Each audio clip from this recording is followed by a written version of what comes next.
আমি টিকটক করি, কিন্তু আমি টিকটকে কন্টেন্টই বানাই। Omar brand, Omar brand, Omar brand. আমার যখন মনে হইব যে জায়গাটা ত্যাগ করে দেওয়া উচিত, নতুনদের জন্য ছেড়ে দেওয়া উচিত, তখন লিভ। অনেকে বলে যে আপনি খুব গ্যাঞ্জাম পাকা। যারা এটা সিরিয়াসলি নেয়, পার্সোনালিটাই না নেয়, তাদের মস্তিষ্কে সমস্যা আছে। আমার লাইফে আমি সবচেয়ে বেশি ভালোবাসি আমার নানিরে। দর্শক সময় টেলিভিশনে বিনোদন আড্ডায় আপনাদের সবাইকে বরাবরের মতো স্বাগত জানাচ্ছি। আমি তানভীর হাসান। আমার সঙ্গে উপস্থিত আছেন বাংলাদেশের জনপ্রিয় কন্টেন্ট ক্রিয়েটর, আপনাদের অনেকেরই প্রিয় ওমর অন ফায়ার। আজকে তার সঙ্গে আড্ডা দেবো, কথা বলবো, সঙ্গে থাকুন। ওমর অন ফায়ার, কি অবস্থা আপনার, কেমন আছেন? আসসালামু আলাইকুম। আলহামদুলিল্লাহ, আমি ভালো আছি। আপনি কেমন আছেন? আমিও রাখছি, ভালো আছি। আপনার নামটা হচ্ছে এমনিতে ওমর? আমার ফুল নাম হলো আল মারুফ হোসেন ওমর।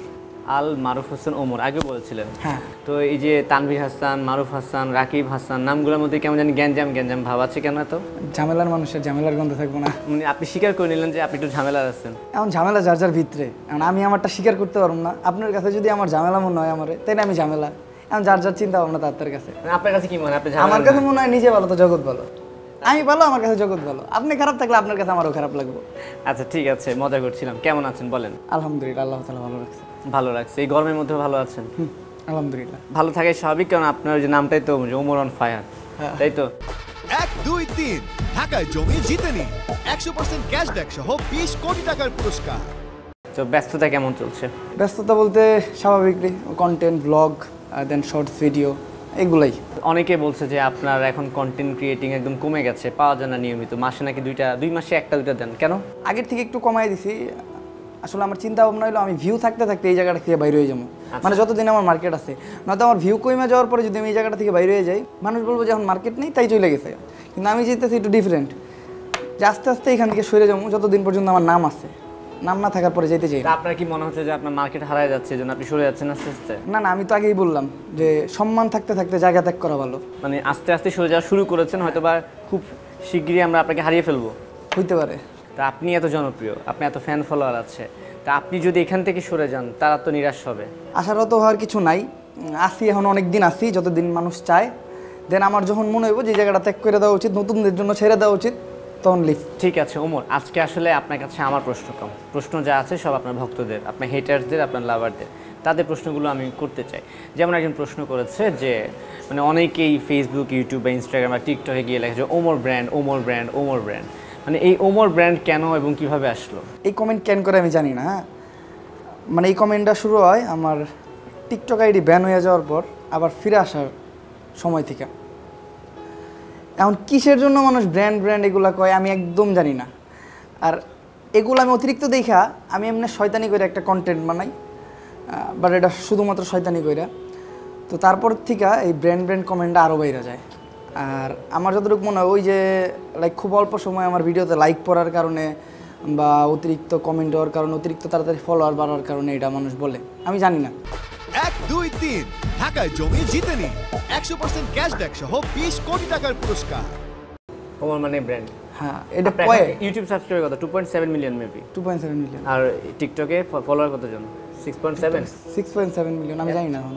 দেখেন না আপনি, আমি এত নোটিস করি না। আমি টিকটকে ভিডিও আপলোড দেওয়ার পরে আর আমি টিকটকে ঢুকি না। প্রতিদিন কয়টা ভিডিও দেন? প্রতিদিন কয়টা আমি গুইনা দিই না। কোনো সময় একটা, কোনো দিন দুইটা, আবার কোনো দিন 2 দিন পর পর একটা দুইটা।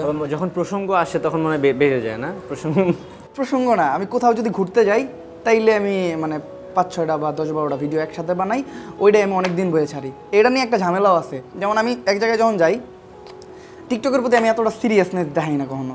তো আমি এক জায়গায় যখন যাই, এই পাঞ্জাবিটা পরে গেলাম, ওই জায়গায় আমি 10টা ভিডিও এই পাঞ্জাবিতেই বানাইলাম।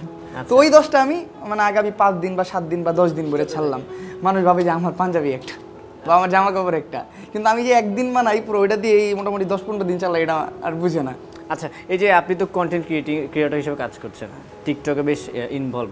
তো আমার কাছে অনেকে বলে যে আপনাকে মানে অন্যান্য কন্টেন্ট ক্রিয়েটর তো প্রমোশন বিজনেস করে অ্যাভেলেবেল হিউজ পরিমাণে, আপনাকে সে ব্যবসায় দেখা যায় না, এবার খুঁজেও পায় না। মানে আপনি এই জায়গা থেকে দূরে কেন? আচ্ছা, আমি প্রমোশন করি না, এটার কয়েকটা রিজন আছে। তার ভিতরে একটা কারণ হলো আমি চাইতেছি আমার নিজের ব্র্যান্ডের প্রমোশন আমি করবো। লাইক আমার বিজনেস স্টার্ট করার ইচ্ছা। এটা ছোটোকাল থেকে আমার ইচ্ছা ছিল আমি বিজনেস করবো, বাট ওই পরিমাণ অর্থ ছিল না আমার কাছে, বা মানে ওইটা হয়ে উঠতেছিল না। এখন যখন আমার কাছে সামান্য পরিমাণ অর্থ আছে বা আমার একটা পপুলারিটি আছে, আমি চাইতেছি এটা কাজে লাগাই আমি যে কোনো একটা বিজনেস স্টার্ট করুন, দেন আমার বিজনেসের প্রমোশন আমি করবো। আচ্ছা, যার জন্য আমি অন্য কোনো বিজনেসের প্রমোশন করতেছি না বা অন্য কারো প্রমোশন করি না। সেক্ষেত্রে কী ধরনের ব্যবসার প্রতি আগ্রহ আপনার? এখনও ঠিক করি নাই, মানে এইটা বুঝে উঠতে পারি না। এখনো ঠিক করে নেই যে কোন ব্যবসায় আসবেন। একজন প্রশ্ন করেছে, তার নামটা হচ্ছে শান্ত, সে বলেছে ওমরের ইনকাম কত। সেখানে আবার কিন্তু আমি দেখছি যে রাফিদ নামে একজন লিখেছে 4-5 লক্ষ টাকা আপনি নাকি মাসে মাসে ইনকাম করেন। আসলে কি এত ইনকাম হয়? 4-5 লাখ টাকা যদি ইনকাম হইতো আমি এই জায়গায় তাহলে একটা প্রাইভেট কার নিয়ে যেতাম। আমি একটা বাইক নিয়ে এসেছি, তাও এটা 1.5 বছর আগের কেনা। আর এখন ওই বাইক কেনার মতো আমার সামর্থ্য নাই, 1.5 বছর আগে ছিল। এখন ইনকামটা আমার অনেক কমে গেছে বলতে পারেন। ওই যে বললেন যে আমি কন্টেন্ট বানানো কমাই দিছি, এই জন্যই আমার ইনকাম কমে গেছে। কারণ আমি আস্তে আস্তে এখান থেকে সরে আসতেছি, বিজনেসে যাব বা কন্টেন্ট সামনে যদি বানাই, চিন্তা আছে আরও ডেভেলপ করে আরও ভালো ভিডিও বানাবো। ঠিক আছে, পরের প্রশ্নে যাচ্ছি। অনেকে বলে যে আপনি খুব গ্যাঞ্জাম পাকান, হ্যাঁ, মানে মানুষের সাথে ভেজাল করেন, ভেজালে উৎসাহ দেন। আসলে কি ঘটনা সত্য নাকি? আমি কোনো মানুষের পিছনে লাগি না। আমি একটা ফানি কন্টেন্ট ক্রিয়েটর, আমি একজন কন্টেন্ট ক্রিয়েটর। সর্বপ্রথম প্রশ্ন হইলো এটা, আমি একজন কন্টেন্ট ক্রিয়েটর, আমি কন্টেন্ট বানাবো। আমার কন্টেন্ট বিভিন্ন টাইপের হইব। আমার ফানি কন্টেন্টের প্রথমে আমি একটা ডিসক্লাইমার দিয়ে দিই যে এই ভিডিওটা শুধুমাত্র বিনোদনের জন্য, এই ভিডিওতে যা আছে সবই বিনোদনের জন্য, এটা কেউ সিরিয়াসলি নেবেন না। তারপরেও যারা এটা সিরিয়াসলি নেয়, পার্সোনালি এটাই না নেয়, তাদের মস্তিষ্কে সমস্যা আছে। এটা আমার পার্সোনাল মতামত, ঠিক আছে? কারণ ফানি ভিডিও যদি আপনারা ফানি ওয়েতে না নিতে পারেন, তাহলে ফানি ভিডিও দেখেন না, আমার ইগনোর করেন। যেমনি আমি মানুষের কথাগুলো ইগনোর করে চলি। আচ্ছা, ওই যে যেটা বললো যে আমার পছন্দ না, সবাই পছন্দ হইব না, এটাই স্বাভাবিক। কারণ আমার ব্যক্তিত্ব একরকম, তার ব্যক্তিত্ব একরকম। আমি ফানি ভিডিও করি, হয়তো তার ফানি ভিডিও পছন্দ না, বাট ফানি ভিডিওতে তার একজন ফেভারিট আইডল আছে যার জন্য আমার পছন্দ না। তো এটা যার যার ব্যক্তিগত পছন্দ। আপনি তো অনেকে সংসার ভেঙে দিয়েছেন, শুনলাম যে গ্যাঞ্জাম পাকিয়ে ভেজাল করে সংসার ভেঙে গেছে, সেক্ষেত্রে তাদের বিষয়ে কিছু বলবেন কিনা? সংসার ভাঙার ট্রাই আমি কেমনে করবো? আর আমি ট্রাই করলে কেন একজনের সংসার ভাঙবো? তাইলে তারা কেমন সংসার করে? একটা কাপল আছে আর কি, মানে মাঝখানে খুব বিতর্ক হচ্ছিল যে এমন যে আপনি একজন টিকটকার হয়ে তাকে টিকটকার বলছিলেন, ঠিক আছে, তার সংসার ভাঙার পেছনে আপনার হাত ছিল। পর দেখলাম যে আপনি একটা বললে তারা লাইভে এসে পাল্টা জবাব দিচ্ছিল, আবার আপনি জবাব দিচ্ছিলেন আপনার কন্টেন্টের প্রসেসিং অনুযায়ী আর কি, মানে জবাব পাল্টা জবাব যেটাকে বলে আর কি। মেনলি আমি জবাব দিই নাই, আমি আমার কন্টেন্ট বানাইছি। আর আমি একটা টিকটকার হয়েও আমার অনেক কন্টেন্টে টিকটক রোস্ট থাকে, এটা নিয়ে সবচেয়ে বেশি সমালোচনা। দেন আমি বলি আমি টিকটকার, এটা আমি মানলাম, আমি টিকটক করি, কিন্তু আমি টিকটকে কন্টেন্টই বানাই। টিকটকে যাইয়া আগলামি ছাগলামি এগুলা করি না, আমার যতটুকু মনে হয়। এখন অনেকের মত অনেক রকম থাকতে পারে। আর আমি জাস্ট ফানি ভিডিও বানাইছি। আমি যখন একটা কন্টেন্ট বানাই, তখন আমার ইনস্টাগ্রামে আমি আগে একটা স্টোরি দিই যে এই টাইপের কন্টেন্ট বানাবো, কিছু ভিডিও সাজেস্ট করো বা এই টাইপের কিছু আইডিয়া দাও বা কী ধরনের হইতে পারে ভিডিওটা। তখন আমারে অনেকে অনেক ভিডিও সাজেস্ট করে। যেমন আমি টিকটক নিয়ে যখন ভিডিও করবো, তার আগে একটা পোস্ট করছিলাম যে টিকটকের কিছু আবর্জনা সাজেস্ট করো, যেগুলো দেখে আমি একটা কড়া ফানি ভিডিওর আইডিয়া পাই। তো আমার 5 থেকে 7টা ভিডিও দিচ্ছে, অনেকে অনেক ভিডিও দিচ্ছে, 5 থেকে 7টা ভিডিও কালেক্ট করে দেখছি, যেটা আমার কাছে একদম পাগলামি মনে হয়েছে। আচ্ছা, মানে মনে হয়েছে যে এই টাইপের কন্টেন্ট মানুষকে ক্ষতিগ্রস্ত করতেছে বা মানে যেটা মানানসই না এই জায়গার জন্য। তো ওগুলো ধরে আমি ওগুলো একটু ফানি ওয়েতে রিপ্রেজেন্ট করছি, কইরা আমি একটা ফানি ভিডিও বানাইছি, ফানি প্যারোডি ভিডিও বানাইছি। আর ফানি ভিডিও তো ফানি ভিডিও, এখন মানুষ এটার রোজ কমে নিয়ে নিছে, এটা আমার কিছু করার নাই। তা আপনার মতে আসলে টিকটকে কারা ভাইরাস?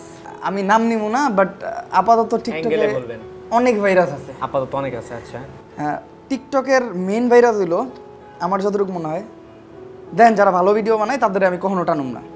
যারা ভালো ভিডিও বানায় তাদের কমেন্ট সেকশনে তখনও গালি থাকে না। আর যারা খারাপ ভিডিও বানায় তাদের কমেন্ট সেকশন চেক দিলেই বোঝা যায় যে কারা টিকটকের ভাইরাস।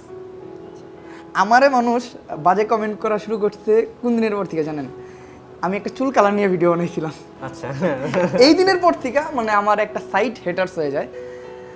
কারণ টিকটক যারা করে অনেক মানুষই চুল কালার করে ভিডিও বানায়। এখন আমার এই জিনিসটা পছন্দ না। আর শুধু আমার না, আমার মনে হয় আপনার ওই জিনিস পছন্দ হইব না।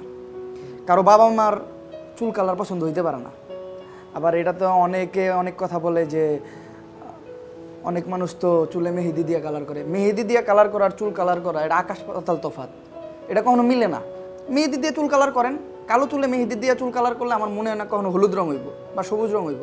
কালো চুলে মেহেদি দিলে আরও কালো হইব, সাদা চুলে মেহেদি দিলে লাল হইব। তো এইটাই হলো মেন সমস্যা। মানে এই একটাই ভাইরাস আছে নাকি আরো আছে? না, এইটা নিয়ে এই সবচেয়ে বড় সমস্যা হইছে। আর দ্বিতীয়ত হইলো কাপল ব্লগ। আচ্ছা, কাপল ব্লগ। আমি একটু কাপল ব্লগের ঊর্ধ্বে ছিলাম সবসময়। দেন যারা কাপলে ভালো ভিডিও বানায় তাদেরকে আমি কখনো ধরবো না। কাপল ব্লগে অনেকে ভালো ভিডিও করে, অনেকে আছে তাদেরকে আমি কখনো মানে খারাপ চোখে দেখি না, কিন্তু অনেকে আছে আইসা নিয়া অশ্লীলতা করতেছে, কথার ভিতরে এমন ইঙ্গিতে কথা কইতেছে মানে যেটা মানে আমারই শুনতে লজ্জা করতেছে। দেখেন ছেলে ছেলে একটা অ্যাডাল্ট কথা বলা এটা এক ধরনের জিনিস, একটা মেয়ের সামনে একটা অ্যাডাল্ট কথা বলা এটা মানে আরেকটা ব্যাপার, নিজেরই লজ্জা করে। যাই হোক, বিয়ে করবেন কবে বলেন? আপনার মানে ভক্ত জানতে উপরওয়ালার ইচ্ছা আর কি। আমি আগের বারও যেটা বলছি এবারও সেম, মানে ইচ্ছা এখনো হয়নি, আপনি এখনো বিয়ে করতে পারেননি, তাই তো? আপনার গাড়ি নিয়ে নাকি সমস্যা হচ্ছে, গাড়ি বিক্রি করে দিবেন নাকি? গাড়ি বিক্রি করার কথা চিন্তা করছিলাম, বাট এখন আর করতেছি না। ও আচ্ছা, আবার যদি চিন্তা ভাবনা আসে তখন মানে গাড়িটা থাকবে। তাহলে যিনি কমেন্ট করছিল চিন্তায় ছিল, তার দুশ্চিন্তা কমে গেল। বাড়িঘর কবে করবেন এই প্রশ্নও আসছে।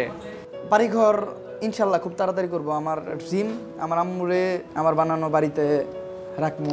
আমার ছোটোকাল থেকে স্বপ্ন ছিল, আমি আমার নানুরে সবসময় বলতাম যে নানি আমার একটা 5 তলা বাড়ি থাকবো, 5 তলায় আমি তুমি থাকবো। আমার লাইফে আমি সবচেয়ে বেশি ভালোবাসি আমার নানিরে। অনেকের অনেক কথা থাকে, কেউ তার বাবারে সবচেয়ে বেশি ভালোবাসে, কেউ মারে। আমার লাইফে আমি সবচেয়ে বেশি ভালোবাসি আমার নানিরে। আমার নানু আমারে ছোটোকাল থেকে অনেক আদর যত্নে মানুষ করছে। আমার নানিও আমার প্রচুর ভালোবাসে। তো আমার নানি আমি ছোটোকাল থেকে বলতাম যে আমরা একটা 5 তলা বাড়িতে থাকবো, তুমি আর আমি সবার উপরের একটা ফ্লোরে একটা রুমে থাকবো। তো আমার নানু এটা শুনে খুব খুশি। তো বাট এট দ্য টাইম আমার মনে আছে আমার স্বপ্নটা আমি সফল করতে পারবো কোনো একদিন। আর আমি সবার কাছে দোয়া চাই, আর আল্লাহ তাআলা আমার এই সামর্থ্য দিক।